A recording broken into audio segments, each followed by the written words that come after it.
Começa agora o Ministério Público em Ação, onde você se informa sobre direitos e cidadania. Nesta edição, vamos debater a violência nas escolas, com informações que educadores e toda a sociedade precisam conhecer. Dentro da mesma temática, apresentamos o Educação Protege, um novo projeto que veio para unir proteção social e aprendizado. Também trazemos novidades sobre o serviço de atendimento às vítimas de crimes violentos. E mais, novas posses de promotores de justiça e servidores reforçam o quadro do Ministério Público do Tocantins. Eu sou João Lino Cavalcante e esta é uma produção do Ministério Público do Tocantins em parceria com a TV Assembleia.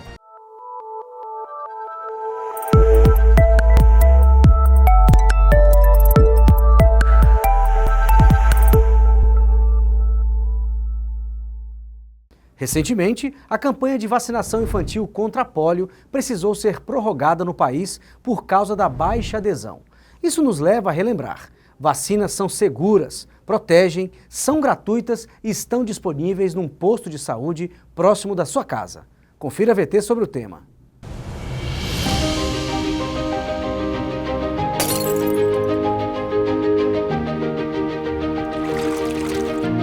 Os pais sempre vão correr para proteger seu filho. Mas em algumas vezes, você não poderá ver o perigo se aproximar. Vacine seus filhos, garanta a proteção deles. Uma campanha do Ministério Público do Tocantins. Professores da rede pública de todo o estado passaram por 3 dias de capacitação em junho, como parte do novo projeto Educação Protege. Eles foram orientados sobre como identificar problemas que afetam a vida e o aprendizado escolar de crianças. E também sobre como dar o encaminhamento adequado a cada caso, junto aos órgãos de assistência social, saúde, segurança, do sistema de justiça ou outros órgãos da rede de proteção.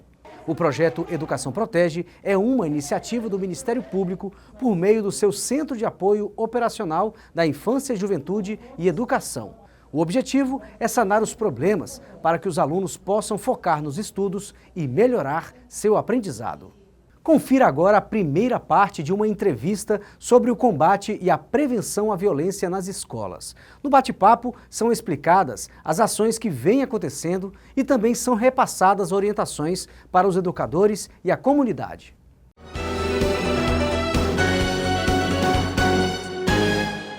A segurança pública nas escolas precisa sempre estar em pauta. Por isso, convidamos o promotor de justiça Benedito Guedes, titular da Promotoria Regional da Educação, e o delegado da Polícia Civil, Wanderson Queiroz, que é corregedor-geral da Segurança Pública do Tocantins. Vamos falar sobre o projeto Caminhos para a Proteção. Chega de violência nas escolas. Sejam muito bem-vindos, doutor Benedito, doutor Wanderson. Muito obrigado, doutora Isabelle. A gente agradece a oportunidade de poder falar de um tema tão relevante. Espero que possamos contribuir com esclarecimento com a sociedade. Eu tenho certeza. Também agradeço esse convite, estar falando aqui em nome da Polícia Civil. É um prazer falar de um tema tão relevante para todos nós. Eu fico muito feliz de receber vocês aqui, porque esse tema da violência nas escolas no ano de 2023 foi um ano que a gente viu muita coisa acontecendo, muita discussão sobre o tema estava ali o tempo inteiro aparecendo nas mídias, na televisão.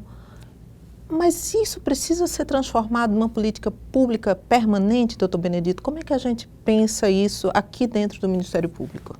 A ideia é justamente essa, porque no momento de crises, no momento em que há ameaças de ataques às escolas, todo mundo tem a tendência de se reunir e de tentar apagar um incêndio ali. Porém, a ideia do Ministério Público era justamente que esse tema não esmorecesse, que o Ministério Público pudesse sempre estar falando sobre isso, buscando as instituições parceiras para que pudessem auxiliar nessa formação que nós pretendemos dar e, de fato, com esse projeto Caminhos para a Proteção, tornar essa política dentro do Ministério Público, e com outras instituições, uma política permanente para que a gente possa sempre estar aferindo o risco que as nossas escolas sofrem e, de alguma forma, prevenindo esses incidentes. Perfeito. Com essa fala do doutor Benedito, doutor Wanderson, eu fico pensando, a gente exige, essa percepção exige uma mudança de postura. O senhor acha que quais são os pontos principais que a gente precisa mudar em termos de postura das instituições, das escolas? Como se posicionar diante desse novo cenário? Perfeito, nós podemos alencar aí 5 aspectos principais. O primeiro é aquele em relação às instituições, que é justamente o que a gente está vivendo aqui agora. O Ministério Público estruturou o programa, chamou as instituições, então nós temos Secretaria de Educação, temos Polícia Civil, Secretaria da Segurança Pública, Ministério Público e outras instituições, todas debatendo o problema, debatendo a temática e criando soluções. Então nós temos esse primeiro papel, que são das instituições. O segundo papel é o papel de uma nova visão de quem coordena as escolas. Então quem administra as escolas. Então agora a gente tem que chamar para as escolas a questão da segurança, novos mecanismos de controle, de entrada e de saída de pessoas. Porque infelizmente a gente já não vive mais aqueles tempos em que a escola ela poderia estar de portas abertas. Sim. Agora, como em todos os outros locais da sociedade, a gente precisa de controle. Eu vejo as pessoas reclamando sobre esse controle, essa mudança de perspectiva nas escolas, mas a gente vai ao banco, nós somos submetidos a procedimentos de segurança, nós vamos aos aeroportos, procedimentos de segurança. Então, por que não nas escolas, que é onde está o bem maior de todas as pessoas, que são os nossos filhos? Então, a escola, na questão da segurança, ela precisa mudar. Também penso, como um terceiro aspecto, que a mudança tem que vir dos professores e de todos os profissionais que atuam na escola. Então, o professor, ele precisa ter novos saberes, novos conhecimentos, precisa compreender também de segurança e todos aqueles servidores que trabalham na escola, eles precisam ter um novo olhar, agora não apenas um olhar pedagógico, mas um olhar também que se volte para a segurança daquelas crianças. Adiante, eu penso que os pais precisam comprar essa ideia. Então, como nós temos uma resistência cultural de que a escola tem que ser um local aberto, de amplo acesso, os pais também precisam entender que uma escola segura é uma escola que possibilita que seus filhos estejam seguros, dada essas mudanças comportamentais tão sérias que a gente vive. E, por fim, a própria sociedade. A sociedade precisa entender, a comunidade onde a escola está inserida precisa entender e comprar essa ideia de que nós precisamos de escolas mais seguras. Perfeito, doutor Anderson. A gente realmente precisa ter essa mudança de postura diante, doutor Benedito, do que nós visualizamos nos anos anteriores, principalmente no ano de 2023, que foi todo aquele caos sistematizado em que as pessoas, as famílias estavam extremamente angustiadas de enviar seus filhos às escolas. A gente vai fazer um intervalo e a gente volta com esse tema que é muito importante para todos nós, com o doutor Benedito e o doutor Anderson.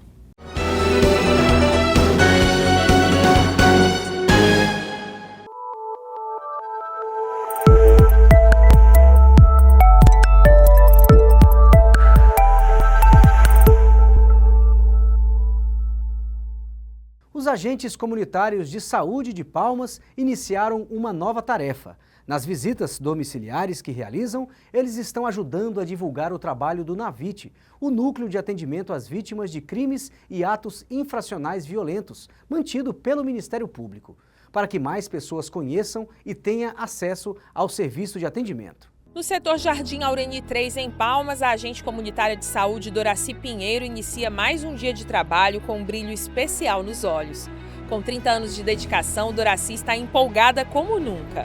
Hoje ela tem uma nova missão: distribuir imãs de divulgação do Núcleo de Atendimento às Vítimas de Crimes e Atos Infracionais Violentos, o NAVIT, do Ministério Público do Tocantins. Porque a violência hoje não é só sexual, não é só doméstica, mas vem parte financeira, vem palavra, porque isso mexe também muito com o psicológico da pessoa. É muito importante esse trabalho que os agentes vão estar fazendo aqui. Cada imã contém o número de contato do núcleo e um QR Code que direciona para o site do Ministério Público, oferecendo um acesso rápido a informações úteis para as vítimas de violência. Eu espero que eu nunca precise. Vai ficar lá, para a hora que eu achar que alguém precise, eu acionar. Eu já conheço, mas tem muita gente que não conhece os seus direitos. Isso é muito válido e vocês estão de parabéns. É um trabalho fantástico. No mês de junho, cerca de 400 agentes comunitários de saúde foram capacitados pelo Ministério Público do Tocantins para colaborar mais efetivamente com as notificações de casos de violência. O papel fundamental dos agentes comunitários de saúde, né, nessa revelação da violência, mas mais do que isso, mais do que trazer números, no resgate dessas pessoas vítimas, a partir do momento em que muitas vezes os agentes comunitários de saúde são o único meio de acesso dessas pessoas ao sistema público. Criado em 2022, o NAVIT, com a ajuda de universidades parceiras, oferece atendimento psicológico e orientação jurídica às vítimas de crimes violentos, domésticos, sexuais, patrimoniais ou relacionados ao abuso policial. A capacitação dos agentes de saúde incluiu uma apresentação detalhada sobre a estrutura e funcionamento do núcleo. Doraci continua sua jornada visitando cada casa com a mesma dedicação e entusiasmo, na esperança de que com essas pequenas ações possa fazer uma grande diferença na vida das pessoas. No final de junho, o Ministério Público do Tocantins deu posse a novos promotores de justiça e a novos servidores, aprovados nos 2 últimos concursos públicos da instituição. Saiba mais detalhes. No final de junho, o Ministério Público do Tocantins viveu um dia festivo de renovação e fortalecimento em sua equipe de trabalho. 2 solenidades de posse foram realizadas numa mesma data. Dando seguimento ao concurso público de 2021 para o cargo de promotor de justiça substituto, mais 2 candidatos aprovados tomaram posse. Eu acho que é um dia muito importante para o Ministério Público Tocantins, um dia de muita felicidade à nossa instituição, pois nós estamos ganhando os novos integrantes que poderão somar força com os que nós já temos aqui para apresentarmos um trabalho cada dia melhor, cada dia mais qualidade à nossa sociedade. Com essa nova posse, já são 15 os candidatos aprovados e nomeados no concurso público para promotor de justiça. Já em relação ao concurso público para o quadro de servidores, realizado em 2024, essa foi a primeira posse e marcou o ingresso de 31 novos servidores de nível superior e de nível médio. E o clima foi de emoção e muita alegria no Ministério Público do Tocantins, que completa 35 anos de existência em 2024. Há um mês atrás, por exemplo, minha esposa vinha vendo tendo meu filho e eu passei por o prédio e falei, olha meu amor, eu vou fazer esse concurso e eu vou trabalhar nesse prédio espelhado. E hoje, quando eu cheguei aqui, eu tive o prazer de olhar para o meu filho e falar assim, olha, o que o papai prometeu, ele cumpriu. Foi uma alegria enorme quando eu vi meu nome finalmente no Diário Oficial, depois de tantas lutas. A minha família me apoiou demais, não teria conseguido sem eles e hoje é um dia muito gratificante para mim. Nós, como família, estivemos totalmente ao apoio. Eu sempre falava para ela, pode estudar, não tem problema nenhum. Um dia a gente vai curtir, né? Então hoje chegou o grande dia dela. Eu tinha um sonho, vocês não vão lavar louça, vocês não vão... E ela não, ela tem que aprender. Eu falei, não, eu quero ver elas no top, eu quero ver elas estudando, né? É uma honra estar no Ministério Público trabalhando, estou muito feliz. Pelos nossos sonhos ser realizados, e hoje é um dia especial.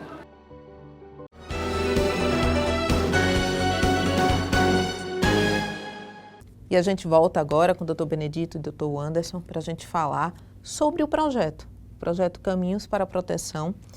Queria que o senhor me dissesse, Dr. Benedito, como foi pensado esse projeto, o que foi já realizado, se a gente pode falar em números, o que a gente está vendo aqui dentro do Ministério Público com base nesse projeto? O projeto, na realidade, ele é um projeto a longo prazo, né? Mas o que nós podemos dizer é que, inicialmente, nós buscamos reuniões, né, de contato com todas as instituições parceiras que poderiam ajudar a identificar isso, né, verificar todas aquelas que tivessem interesse. Então, a primeira fase desse projeto, ela se restringiu mais a esse ponto, de buscar essas instituições para que pudessem atuar no combate à violência nas escolas. Fizemos uma audiência pública, reuniões, e depois de estabelecermos um termo de cooperação entre essas instituições, nós partiríamos para a segunda etapa. Sempre lembrando que as instituições que foram convidadas não eram um rol taxativo. Outras instituições podem, ao longo do projeto, aderir, né, para que também possam auxiliar da forma que entenderem que é possível. Posteriormente, nós passamos para essa segunda etapa agora, que são as gravações das aulas. O Dr. Wanderson está nos auxiliando, o Dr. Anderson Casé e outros professores especializados, que consiste na gravação de aulas, de videoaulas, que serão disseminadas para toda a rede. né, para que todos os professores, toda a rede que trabalha com a educação possa ficar preparada, saber como lidar em uma situação de violência nas escolas. Fora isso, também serão confeccionados e-books, né, e lá na frente que nós poderemos medir exatamente os indicadores do resultado, né, desse projeto. O Dr. Wanderson, inclusive, numa das aulas que eu assisti dele, ele falou algo muito interessante.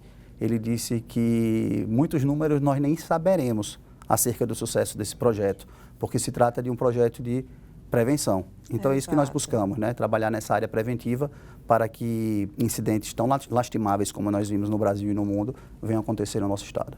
Perfeito. A gente pensa, quando ouve o senhor falando sobre essa questão de formação dos professores, da rede de ensino, né?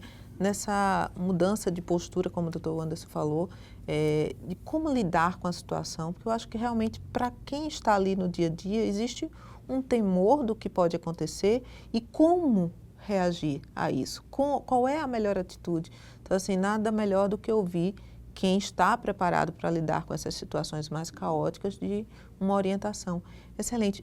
Dr. Wanderson, a gente sempre tem aqui uma pergunta que ela vem do público. Certo. Eu queria que o senhor visse essa pergunta para ver o que a gente pode esclarecer aqui. Em situações de violência nas escolas, como os profissionais da educação devem agir? A gente até falava sobre isso exatamente agora, né? Como que esses educadores, eles podem se preparar melhor, como eles podem reagir nessas situações, o que é que eles podem e devem fazer, de grosso modo, em situações de violência nas escolas. Excelente pergunta, porque é justamente isso que o projeto ele estrutura.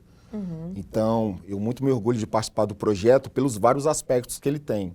Aspectos pedagógicos, aspectos psicológicos e aspectos de segurança, tanto aquela segurança orgânica, como aquele conhecimento de segurança que cada um dos servidores e dos professores devem ter. Então, dentro dessa perspectiva, o que nós trabalhamos?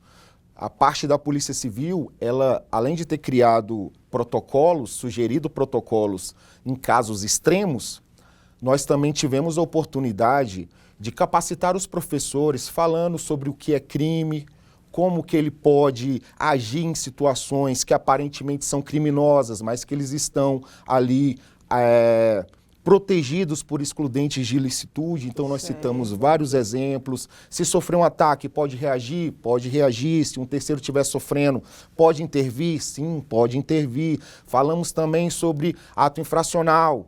Como que o professor vai se portar frente a um ato infracional? Como que a escola deve agir frente a um ato infracional?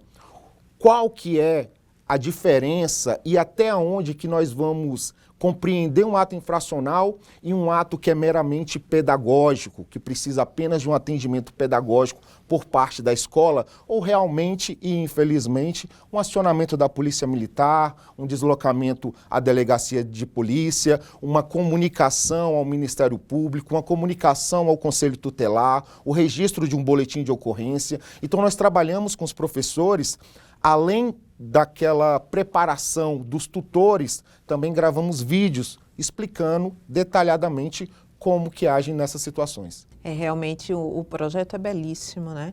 Essa formação ampla de todos para lidar com o problema é o principal ponto mesmo que a gente precisa trazer, é chamar a responsabilidade todo o conjunto de pessoas que estão ali na comunidade escolar. A gente vai fazer mais um intervalo e a gente volta aqui ainda com o Dr. Benedito e o Dr. Wanderson para a gente terminar essa conversa.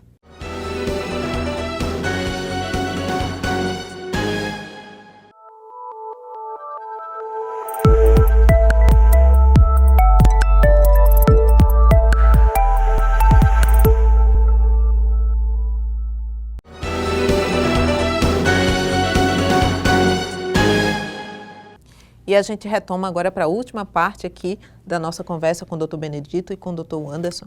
E aí, Dr. Benedito, eu queria, pensando no que o Dr. Wanderson falou no último bloco, sobre essa questão dos atos infracionais, da visualização disso, como é que a gente faz essa diferenciação?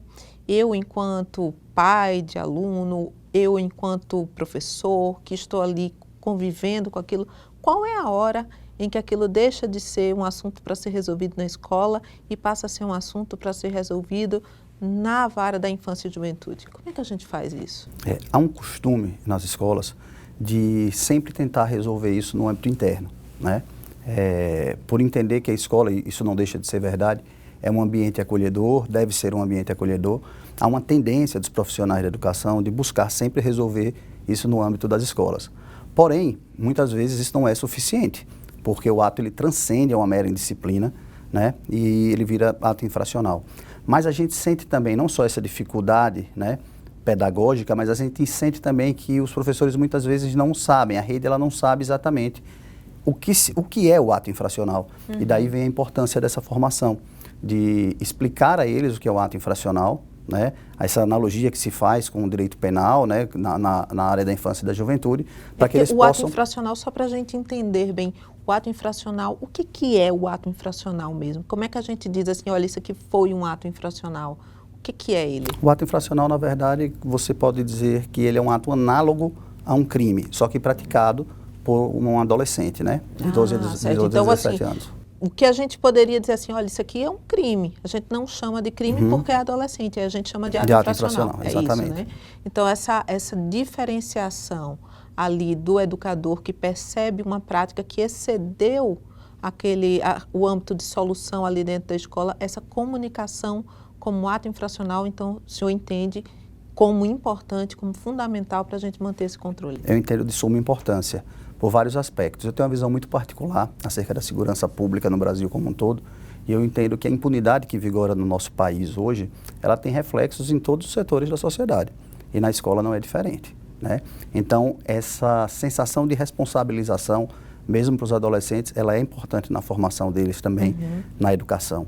Então, é importante que os professores mudem um pouco essa cultura, entendam realmente o que é o ato infracional e busquem as autoridades competentes para que aquele ato infracional seja apurado, para que o adolescente que pratica, ou que esteja pensando em praticar, saiba que as atitudes serão tomadas e as providências cabíveis serão adotadas. Eu acho que essa fala do senhor, dessa visão da responsabilização, acho que a gente até pegando uma deixa que o Dr. Anderson falou da resistência em se entender essa mudança no ambiente escolar, nós vivemos isso no Brasil por várias vezes, de resistência, por exemplo, a estabelecimento de protocolos nos aeroportos, até que nós tivemos os grandes atentados que geraram toda essa manifestação de segurança.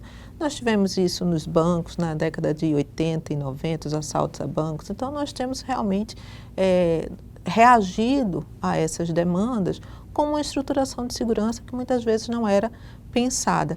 Eu mais uma vez aqui fico muito feliz de ouvir sobre o projeto com vocês. E aí, para finalizar, eu queria perguntar ao Dr. Anderson se a gente sabe que existem protocolos, né, de segurança. A gente falava que é necessário que os educadores eles observem esses protocolos. Seria assim o ponto inicial para aquele que ainda não tem a disponibilidade dessas aulas, que ainda não assistiu. É necessário que ele leia, que ele se atente a esses protocolos. É esse o principal recado que a gente pode dar, Dr. Anderson? Perfeito, vou apenas complementar o que a senhora falou. A primeira questão que eu gostaria de frisar é que é necessário a mudança cultural. Então, a escola precisa entender que ela tem que ter controle. A partir desse momento que ela entende que ela tem controle, ela também começa a solicitar das direções, das regionais ou da própria Secretaria de Educação uma reestruturação da própria organização escolar. Então, uma melhor forma de organizar a entrada de pessoas, uma melhor forma de ter o acompanhamento através de câmeras na escola. Enfim, são uma série de providências de tecnologia que podem ser tomadas para essa questão. E nós, da Secretaria da Segurança Pública, juntamente com a Polícia Civil, estudando o assunto, que já é debatido a questão da segurança de forma internacional já profundamente, porque há mais tempo ele já tem esse problema, ele já enfrenta, infelizmente ele chegou no Brasil nos últimos anos, nós chegamos a alguns protocolos, que eles são sugestões que foram entregues às escolas, mas que são aqueles protocolos que nós entendemos os mais adequados. Perfeito. Então aqui, primeira coisa é que o protocolo ele precisa ser treinado. Nós batemos muito nessa tecla insistimos muito para os professores e diretores da necessidade de que eles treinem o protocolo, porque o protocolo apenas escrito, ele não vai ter nenhum valor se não souber ser aplicado, ser operacionalizado. Sim. Então nós temos 3 protocolos principais. O primeiro é aquele que diz respeito à entrada de pessoas não autorizadas na escola. Primeira coisa que o servidor que se depara com essa pessoa, ele tem que tentar compreender é qual a intenção daquela pessoa. Qual foi o tipo da entrada daquela pessoa? Ela pulou um muro, ela simplesmente viu o portão aberto e entrou. Enfim, cada tipo de situação vai ensejar um tipo de abordagem por parte do servidor. Então a primeira coisa é ela ter essa leitura de qual seria a intenção daquela pessoa. Porque se uma pessoa pula um muro de uma escola, a gente já tem que ficar muito antenado, porque não é o que a gente se espera de uma pessoa civilizada. Não é o padrão de comportamento. Então a primeira coisa é tentar essa percepção. Se a partir daquele momento verificou-se atitude de violência ou as características psicológicas e da fala e do comportamento já indicar algum tipo de violência, automaticamente a primeira providência é acionar a polícia militar. Porque polícia militar nós temos em todos os municípios do estado. Então o acionamento à polícia militar e verbalizando com aquela pessoa, para poder compreender o que ela está fazendo ali. Ela quer ir a uma secretaria, ela quer conversar com uma pessoa, enfim, ter essa noção e se a pessoa ela insistir naquele comportamento ou se demonstrar agressiva, aí realmente é tentar ter uma certa distância e verbalizando até que a polícia militar possa chegar e realmente verificar o que está acontecendo ali. Se a pessoa entrou, às vezes viu o portão aberto, queria uma informação e etc, e ela por ela mesma, ela se retirou, tudo, então a crise ela foi debandada naquele momento. Mas sempre, qualquer dos protocolos apresentou comportamento agressivo, comportamento violento, o acionamento à polícia militar deve ser imediato, porque a gente não sabe o que pode vir daquelas condutas. Então a gente está falando da invasão de pessoa no ambiente escolar. O segundo, tão sério também, é a presença de armas. E aí nós temos armas brancas, facas, facões, e temos também arma de fogo. Sim. Sempre quando o professor ou o servidor perceber que há a presença de arma, a polícia militar, independente se seja arma branca ou se seja arma de fogo, ela deve ser acionada. Eu falo polícia militar pela facilidade de estar em todos os municípios, mas, por exemplo, se tiver uma delegacia de polícia nas proximidades, acesse a delegacia de polícia, explique o que está acontecendo e chame a autoridade policial para que ela possa intervir naquela situação. Então, identificou a arma, seja ela branca, seja uma arma de fogo, a situação é de uma pessoa que invadiu, aí ela já demonstra ser uma situação muito mais grave, porque nós já temos uma invasão de uma pessoa armada. Aí realmente tem que ter todo um cuidado de acionamento da polícia militar e imediatamente condutas de proteção das crianças. Por isso que eu falo da necessidade dos professores serem treinados. Sim. Porque num tipo de situação dessa, o professor já tem que entrar para a sala com as crianças, já tem que as portas estarem trancadas, já tem que as janelas terem persianas ou cortinas e elas serem tampadas. Por quê? Porque não se sabe como que aquela situação ela pode evoluir. Sim. Uma outra questão que nós debatemos, não tão grave quanto essa que eu citei agora, é, por exemplo, a presença de arma com crianças ou com adolescentes. Aí realmente é necessário que haja, naquele primeiro momento, uma análise por parte do profissional da escola, seja um professor, seja o diretor, seja alguém da coordenação, para verificar sobre a conveniência ou não da abordagem àquele aluno ou àquela criança. A gente acredita, o próprio Dr. Benedito falou na palestra, que não há problema nenhum de a escola fazer a verificação do material. Então não há problema nenhum. Nós sofremos verificações de materiais em todos os lugares. Vamos citar aqui os aeroportos. Quando você é escolhido, você inclusive tira os sapatos e tira a meia. Enfim, procedimentos de segurança, eles são necessários e indispensáveis. Então, se for uma situação contornável, se for uma criança pequena, se for uma situação possível de verificar naquele momento, o próprio professor pode olhar ali o material e, se ele identificar algum tipo de arma, imediatamente tirar aquela arma, tá certo? Ter acolher aquela criança da forma adequada e acionar a polícia militar ou a força policial para as providências policiais que são necessárias. Vai ter que ter uma condução, a delegacia de polícia, etc., porque aí a gente já fugiu do campo pedagógico. Perfeito. Agora, se for um adulto, já se for um adolescente de um porte ou agressivo, aí já não é interessante essa intervenção direta. É importante verbalizar, acionamento da polícia e sempre a proteção dos demais alunos. Então esse assim seria o básico sobre a presença de arma. E agora o mais trágico, mas que também a gente precisa prever e a gente precisa pensar sobre isso, é realmente um ataque. Aí um ataque à escola, de que realmente nós temos ali um invasor armado, praticando atos de extrema violência, agredindo, lesão corporal contra alunos ou contra funcionários, aí o protocolo ele diz o seguinte: correr, esconder e lutar. Primeira coisa, os professores eles têm que ter essa noção de correr com essas crianças. Quem conseguir sair, crianças ou adolescentes que conseguir sair do ambiente escolar, é a primeira atitude a se tomar, porque nós estamos falando de um ataque. Aí agora a gente já não está pensando que alguma coisa pode estar acontecendo. O ataque é naquele momento. Então a primeira coisa é fugir. Por isso que eu falo do treinamento. Sim. Porque se a gente tiver uma debandada de pessoas, as pessoas correndo sem saber para onde sai, como que sai, nós vamos ampliar a possibilidade dessa tragédia. Exige muito que cada escola, né, que cada funcionário Sim. ali saiba quais são as rotas de saída Sim. mais fáceis, como viabilizar isso. Né, essas crianças, assim, tomarem consciência de que é este o caminho, por mais assustador que isso seja, Sim. aquilo parece ser, talvez, o melhor caminho para evitar uma situação. E não só as rotas de saída, né? É preciso que as escolas determinem quem vai ser o responsável ou quem são os responsáveis pelo acionamento à polícia. Porque no momento de crise, acaba que não há um comando. Então, a partir do momento que há o treinamento, que cada servidor sabe o seu papel ali na escola, ele vai tomar essa atitude. Então, a primeira coisa é fugir, correr, fugir. Não é possível fugir? Esconder.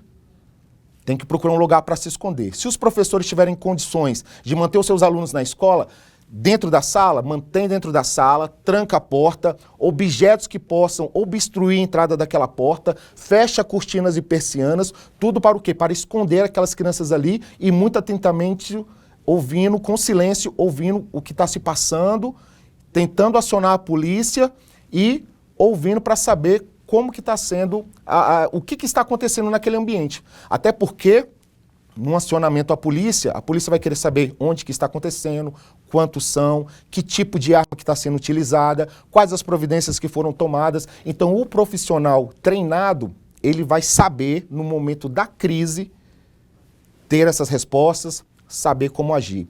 E, por fim, se não é possível correr, se não é possível esconder, aí a pessoa tem que lutar.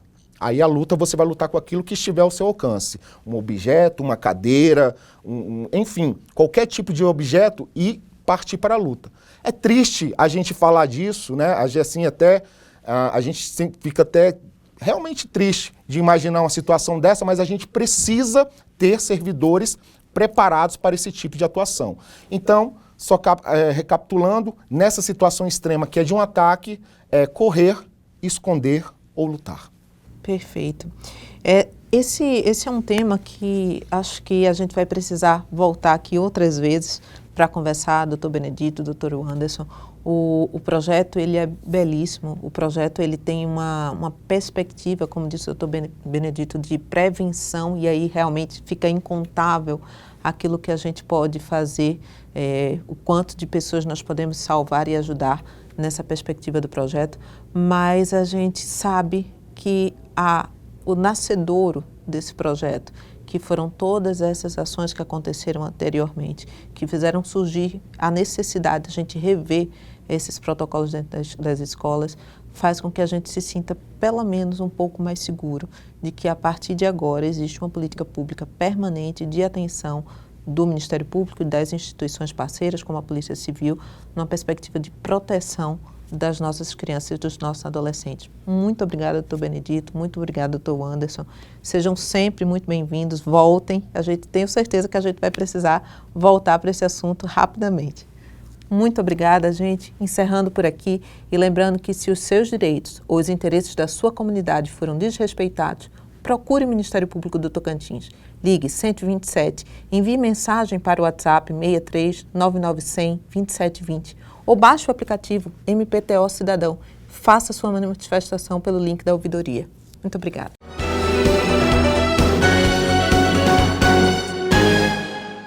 Chegamos ao final de mais um programa Ministério Público em Ação. Eu agradeço a sua audiência e até o próximo programa.